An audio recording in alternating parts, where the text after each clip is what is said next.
This is another video in my series of videos on fishing flies that I found over the years really work. I'm not just tying a range of patterns because they look pretty or not, it's just flies that you'll find will increase your catch rate over time. Today I'm going to tie the Missionary trout fly, mainly used for still water fishing, but it can work quite well on rivers at times. And I had a large haul of sea trout one night in quite a coloured stretch of river where my friend and I were drawing a blank with all the usual flies, and the Missionary enabled me to catch 9 fish out of the blue. So start off securing your thread. I'll walk down towards the end of the hook. I'm using that micro floss again.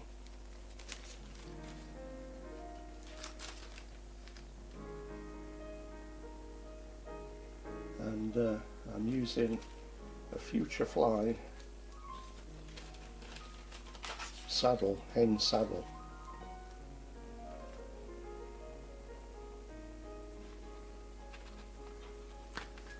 Basically this is just a large hen saddle, nice and clean, biggish feathers, ideal for rainbow sea trout and salmon flies.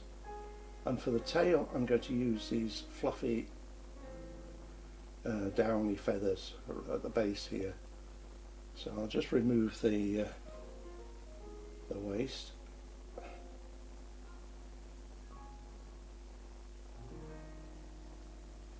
I'll pull that out so the fibres are more or less level, and I'll take those 2 bunches and combine them into one for the tail.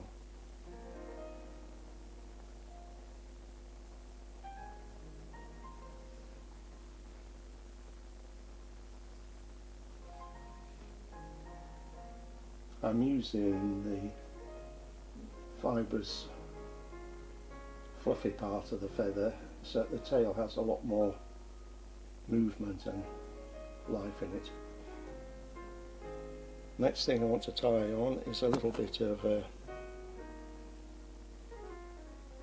silver and gold marla tinsel. I'm using the wider side. I'm tying it on gold side down so that when it wraps round the body of the fly it will actually show silver.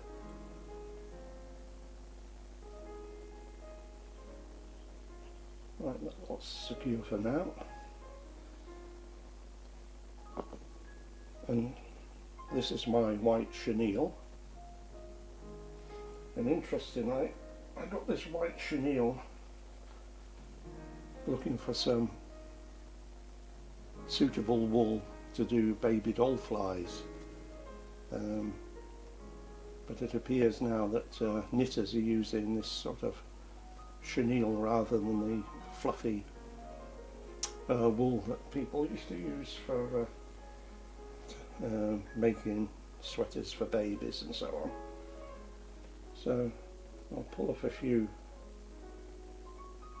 fibres of the chenille there. So I'm just tying it in by those exposed ends.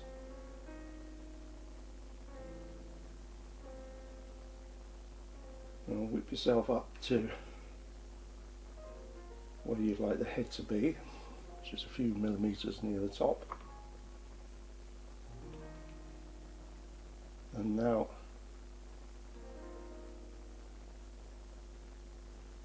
I'm going to rub this hardest rock, well not rub, daub on the body of this hardest rock varnish.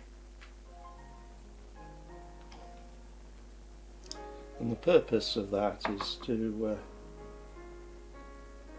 give the body quite a bit of security.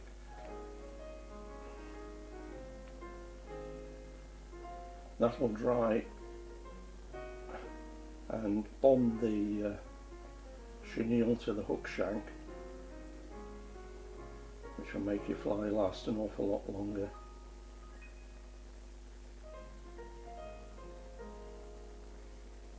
Now this is a size 6 Camasan long shank, model number 820.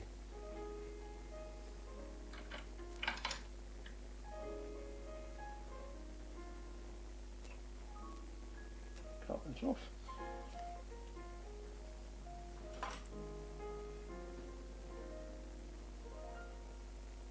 Now then, rib it with the silver. There's no need to rib in the opposite direction. If you do nice wide turns, it's not going to disappear that inside into the fly dressing. And by keeping all your turns from the same direction, you'll get quite a bit more, well, you'll get a lot securer fly than having some turns going against the others. Well, that hasn't made a lot of sense, but what I mean is you often tie a little bit of looseness into the turns by having one component tied in one direction and the other component tied in another direction. So the wing for this, I've got a nice bag of mallow feathers. A friend of mine that shoots dropped me off one or two birds for the table, and I don't miss the opportunity of removing the fly tying feathers.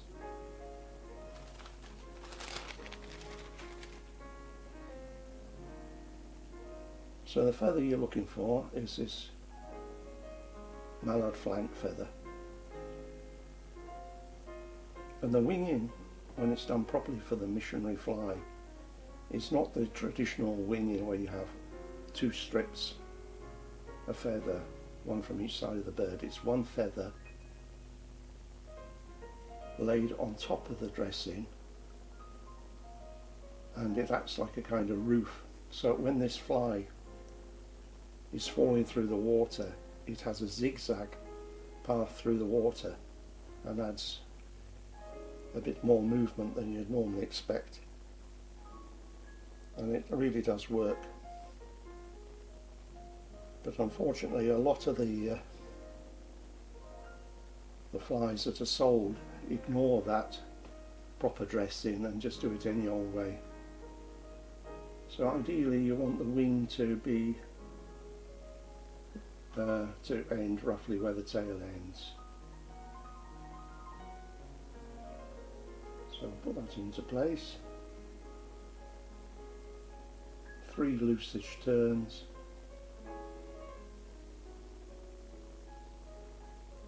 Just pull until you have the wing finishing where the tail finishes. 1 or 2 more turns round the head, then bend back your hackle stalk.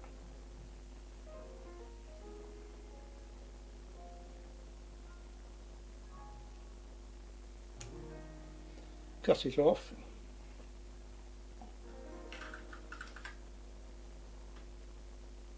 And that's what we're looking for a wing.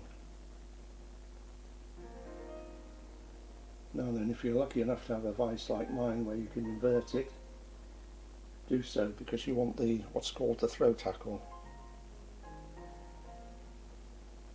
Using the same orange feather, I'm not using the very fluffy fibres now.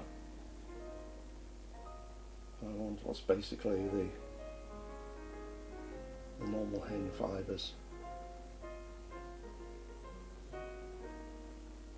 Pull a couple of bunches out from each side.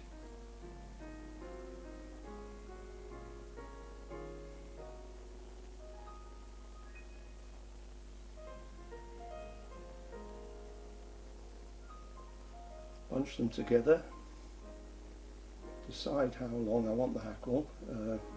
My choice is about half the length of the fly.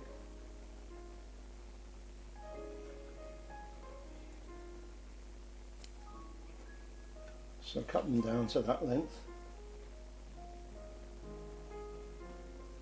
place on top of the hook, do 2 or 3 turns loose to see that you've got it in the right vicinity. Spread them out with your nail.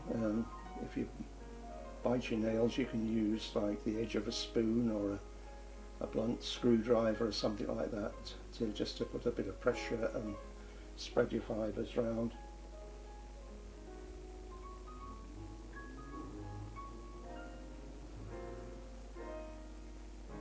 And now finish off with quite a number of tight turns to form the head.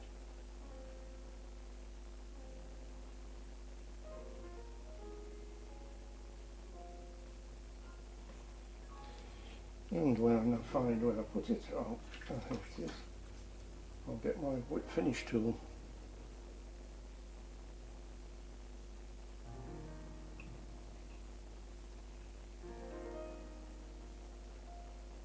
And pop a whip finish on.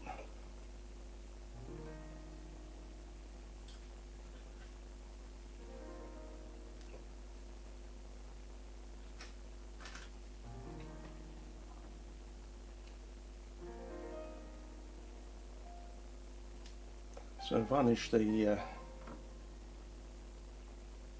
head with a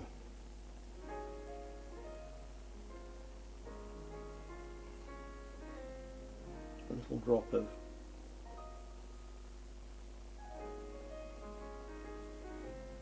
Vineyards varnish.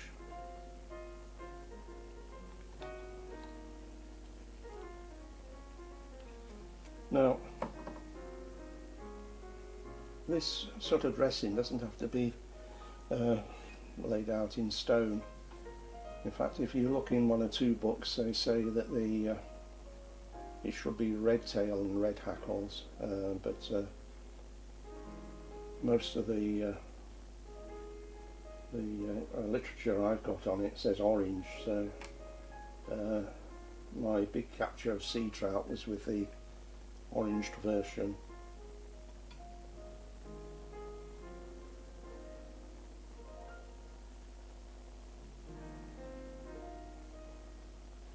But here's one with sea yellowtail, rig in green, with a fluorescent pink head.